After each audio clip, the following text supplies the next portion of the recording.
Assalamualaikum warahmatullahi wabarakatuh. Salam sejahtera buat kita semua. Salam, Om Swastiastu, Namo Buddhaya, salam kebajikan. Balik lagi di channel YouTube Afif Safi, pakar bola mengomentari sepak bola dengan kebahagiaan. Sebahagia kita berada di tahun 2025, mudah-mudahan resolusi yang belum tercapai di 2024 bisa terlaksana di 2025 dan banyak lagi keberhasilan-keberhasilan yang kita raih di 2025.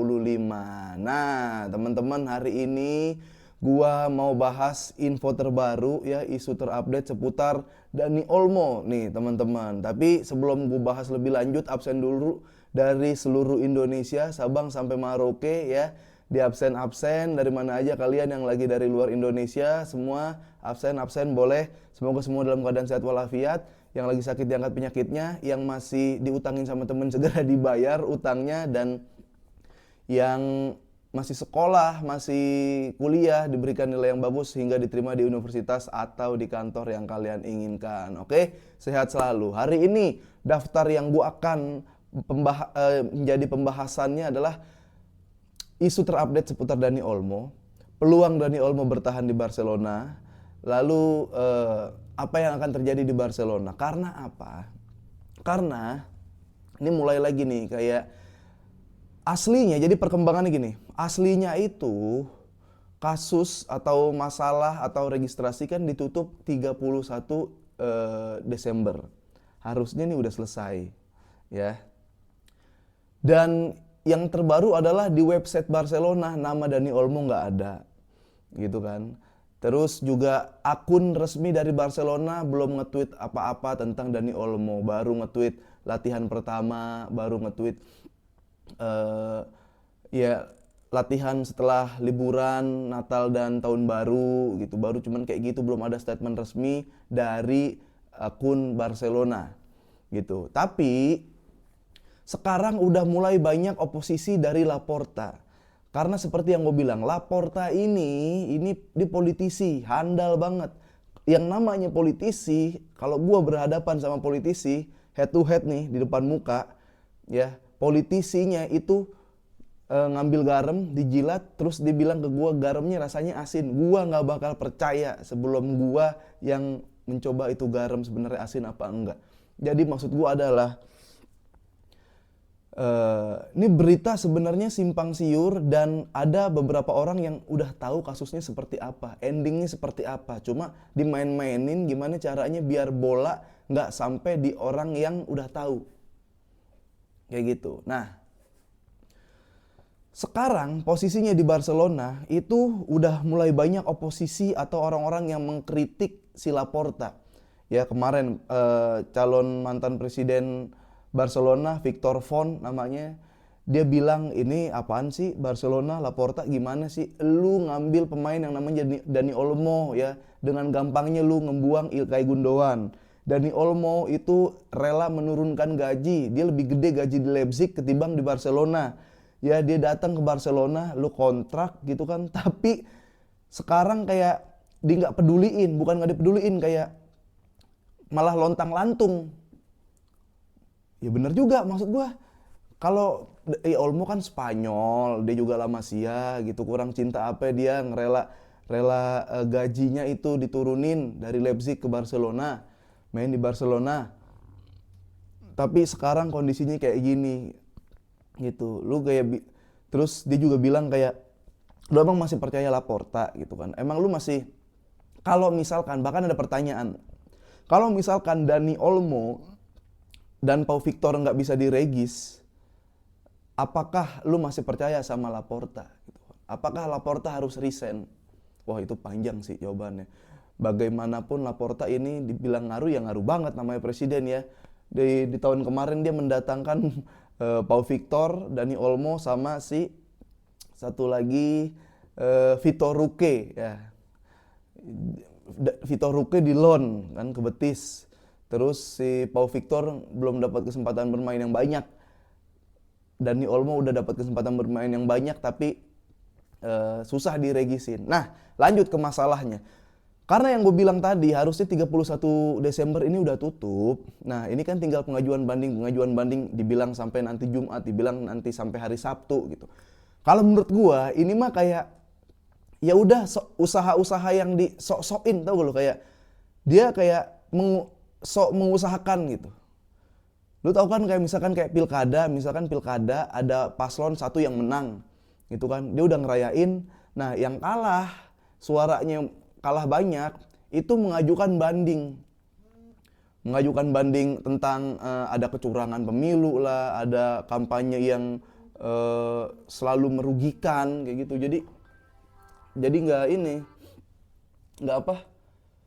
nggak pengaruh banyak sebenarnya, nggak pengaruh banyak. Hasilnya sebenarnya udah ada seperti yang gue bilang, kayak quick count gitu. Ini udah tahu nih hasilnya kayak gini dan real countnya kayak gini, tapi mencoba mengajukan banding, gugatan-gugatannya, legal standingnya banyak di situ. Ini enggak. Udah tanggal 31 Desember udah, itu udah terakhir ya. Laporta bilang masih bisa sampai Sabtu, masih bisa sampai Jumat gitu. Dia bilang biar apa? Biar seakan-akan kita nih kayak apa? Gila, Laporta ngusahain Dani Olmo banget ya. Kayak gitu. Padahal mah dari salah satu dari mereka pasti udah ada yang tahu lah. Cuma gimana caranya meredam massa, gimana caranya biar kelihatan tak bersalah, nggak jadi kambing hitam gitu. Mudah-mudahan sih dugaan gue salah, kesotoyan gue ini salah gitu. Jadi Dani Olmo bisa daftarin. Belum lagi ada yang bilang, belum lagi media Barcelona di Barcelona mengatakan bahwa Barcelona sudah melirik atau mengantisipasi dengan negosiasi dengan agennya Pedro Leon untuk mengganti posisi Dani Olmo. Ngapain? Itu kan sama kayak kemarin Gundogan masa depannya nggak jelas, tiba-tiba ada Olmo. Itu sama. Lagian kalau Olmo nggak bisa didaftarin, kan lu masih ngegaji. Kenapa bisa masih ngegaji? Kan ada kontrak. Kenapa ada kontrak terus masih bisa ngegaji? Tapi nggak bisa didaftarin. Tapi harus tetap ngegaji. Ya salah manajemennya. Pemain banyak yang nggak kepake masih tetap dilindungin, dijualin susah. Pemain cedera dijualin susah. Bikin gemuk sekuat salary cap mentok. Ya udah, jadi emang banyak lah miss yang masalahnya kompleks. Kenapa Olmo nggak bisa daftarin, Vitor Roque nggak bisa daftarin? Ya gara-gara squad banyak, salary cap yang pemain padahal nggak memperkuat Barcelona, tapi statusnya masih pemain Barcelona, dia masih gaji. Ya kayak gitu, kayak gimana? Ada pemain yang nggak dijual-jual, pemain yang sekiranya nih posisinya udah banyak yang tempatin dan bagus-bagus nggak dijual, gelandang sampai 8, ya Allah, gimana ceritanya? Itu yang terjadi. Harus udah ada oposisi ya, biar menjadi penyeimbang Laporta, biar seakan-akan kita juga tahu nih kesalahan Laporta dan langkah-langkahnya mau ngapain. Jadi kita tahu kayak gerak-gerik, ini mah pengen nyelamatin diri aja biar fans masih tetap seneng sama Laporta. Ya padahal ada salah dia, biar kayak gitu. Harus ada kayak Victor Font oposisinya gitu yang bilang masih percaya lu sama Laporta gitu kan. Laporta politisi kayak gitu. Nah, itu masalah dari Barcelona dan oposisinya dan orang yang mulai goyah terhadap Laporta. Dari Javier Tebas juga selaku presiden La Liga, dia juga bilang kayak tahun lalu malah banyak banget Barcelona. Cuman kalau Barcelona bisa daftarin semua, dia bisa menang 10-0. Gue nggak ngerti artinya apa, tapi ya sebenarnya ya dia menjalankan tugas aja sih. Si siapa namanya, Javier Tebas, kita udah rundingin sama PSSI-nya Spanyol gitu, disuruh tarik tuas, disuruh apalagi dah namanya, tanda tangan CVC kayak gitu. Udah dilakuin program-programnya. Jadi emang sebenarnya Barcelona aja yang skuadnya terlalu gemuk untuk mendaftarkan gitu. Dan mubazir tenaga, mubazir duit menurut gua. Jadi seperti itu yang terjadi di Barcelona, oposisi dan Javier Tebas. Tapi kalau kita ke pemain, gimana keadaannya pemain? Nah, Dani Olmo di training pertama di bulan Januari di 2025 ini, dia datang nyetir mobil. Bahkan dia datang dengan keadaan sedih, sedikit kecewa tentang masa depannya yang masih belum jelas. Ya, dia dihibur sama Pedri, Rapinya, sama Lewa, sama Gavi. Kan komen-komennya juga memberikan semangat. Nggak mood lah si Dani Olmo. Dani Olmo bilang juga moodnya kurang bagus, bahkan bukan cuma dalam latihan ya, kurang fokus, tapi dalam berkendara juga bingung. Ya lu berkendara ke tempat latihan, tapi nasib lu nggak jelas kayak gimana? Kayak lu kerja di kantor, sebenarnya lu mau dipecat apa enggak? Kayak gitu. Itu yang terjadi. Nah, Dani Olmo-nya juga ya kayak blank-blank aja lah kayak gitu. Cuma latihan mah tetap latihan, nggak seperti yang biasanya. Akun resmi dari Barcelona itu selalu diem.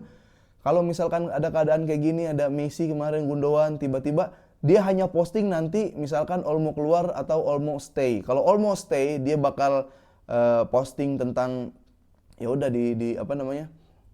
Dipajang lagi Dani Olmo. Tapi kalau Olmo keluar dari Barcelona ya kayak thanks Olmo kayak gitu. Berarti dia ntar thanks Olmo bareng Evan Dimas, bareng Arhan, ya bareng pemain-pemain Indonesia yang lain. Sian juga sih gua sama Olmo ya, dia udah nurunin gajinya dari Leipzig.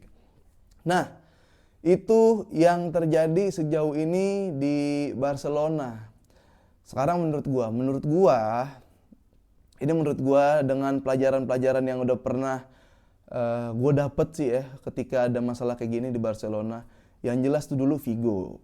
Kalau lu nonton Figo di Netflix ya, itu memang diplomatis juga cara keluar Figo. Tapi kalau dari Netflix yang gue tonton itu ya sebenci-benci bukan benci. Semadrid-madridnya Figo, hatinya masih ada Barcelonanya, intinya kayak gitu. Jadi kalau gua kasih tahu, ntar spoiler, lu nonton aja Netflixnya Vigo karena di detik-detik akhir gini, deadline akhir gini udah ada mulai goyah, terus manajernya si Vigo ini telepon ke presiden Barcelona. Saat itu gue lupa nama presiden Barcelona siapa, tapi menjadi presiden terburuk katanya di Barcelona, sejarah presiden terburuk di Barcelona, dan akhirnya Vigo pindah langsung ke Real Madrid. Olmo juga bisa kemungkinan pindah ke Real Madrid. Real Madrid lagi nggak ada gelandang yang kayak flamboyan kayak gitu kok. Bisa jadi karena Liga Inggris, Arsenal katanya, Chelsea, MU katanya pada pengen Olmo gitu. Sementara kalau dilihat bursa transfer juga si Barcelonanya pengen Luis Diaz. Ya apa sih? Dulu ini dulu Olmo, gue bilang. Ya dapat mah syukur, tapi Olmo dulu nih urusin. Kayak gitu. Terus juga Messi kan. Messi bilang Laportanya cuma, Messi ini gajinya terlalu tinggi gitu kan, kita nggak tembus salary cap, kita harus jual beberapa pemain. Walaupun gue lebih setuju jual beberapa pemain itu daripada keluarin Messi, tapi dia pengen kayak era baru gitu. Dia pasti udah ada blueprintnya tuh, ngeluarin Messi, datengin Gundo, datengin Hansi Flick, kayak gitu-gitunya ada tuh. Datengin Rapinya, kayak gitu-gitunya ada tuh. Gue udah tahu sekarang udah mulai ada blueprintnya. Akhirnya apa? Ya dia terus ngajuin banding ke La Liga yang sebenarnya dia juga udah tahu kalau misalkan si Messi ini nggak bisa didaftarin terus sehingga nanti fans bilang kayak, wah terima kasih Laporta, lu udah berjuang sampai akhir buat mendaftarkan Messi. Kalau berjuang sampai akhir kan terakhir bisa kayak Dani Alves. Kayak Dani Alves gajinya ditulis dikit, bonusnya yang banyak, kayak gitu biar tembus. Emang si Laportanya aja yang udah nggak mau ada Messi biar era baru Barcelona katanya kayak gitu. Nah, terus lagi kayak Gundogan, buset. Ini orang pemain yang paling hidup kalau misalkan lagi big game gitu, pemain yang paling bisa jadi leader di lini tengah. Ya selain sebelum Olmo datang, Olmo juga nggak terlalu nge-leader banget ya, dia nyampur. Kalau Gundo kan jadi leader banget di lini tengah. Yang paling kuat di lini tengah, masih mau turun, masih mau naik. Kalau lagi nyerang, lagi bertahan, ya lepas gitu aja, lepas ya udah. Setelah dah datang Olmo gitu. Masa berulang lagi dengan sekarang orang yang beda gitu. Hal yang sama dengan orang yang beda. Terus ya berarti emang Laporta gitu-gitu aja. Nggak bisa. Kalau lu nonton Netflix, wah gila itu emang beda kan, kayak secara letak geografis Madrid Barcelona kayak orangnya birokrat gitu, mau ini mau itu, terstruktur gitu. Kalau ini kan Barcelona yang rebel gitu, yang perlawanan, simbol pembangkangan, separatis, kita mau dijajah tapi nggak mau, kayak gitu. Kita yang punya pride, tapi tunjukin lagi mana pride-nya nih Barcelona nih, kayak gitu. Jadi kalau menurut gua sebenarnya harapan Dani Olmo kalau 50-50 itu enggak, justru malah kayak 70-30. 30 Olmo bertahan, 70 Olmo keluar. Ya, mudah-mudahan ada keajaiban apalah entah gitu. Dan Barcelona dikabarkan mau Luis Diaz. Ya kalau mau gue seneng gitu. Kalau enggak ya emang apaan usaha Barcelona buat Luis Diaz. Seperti itu. Gimana kalau menurut kalian guys? Kalian percaya perspektif yang mana nih? Lu mulai dukung adanya oposisi yang mulai bersorak, bersuara, lu mulai goyah kepercayaan lu terhadap Laporta, lu mulai iba kesian sama Dani Olmo, lu mulai sebel sama peraturan La Liga. Coba lu gue lempar ke kalian, kira-kira Dani Olmo masa depannya seperti apa di Barcelona. Oke, gitu aja, sampai ketemu di Copa del Rey, Barcelona lawan Segunda dari La Liga. Oke, sampai ketemu dan sampai jumpa di match Szczesny debut.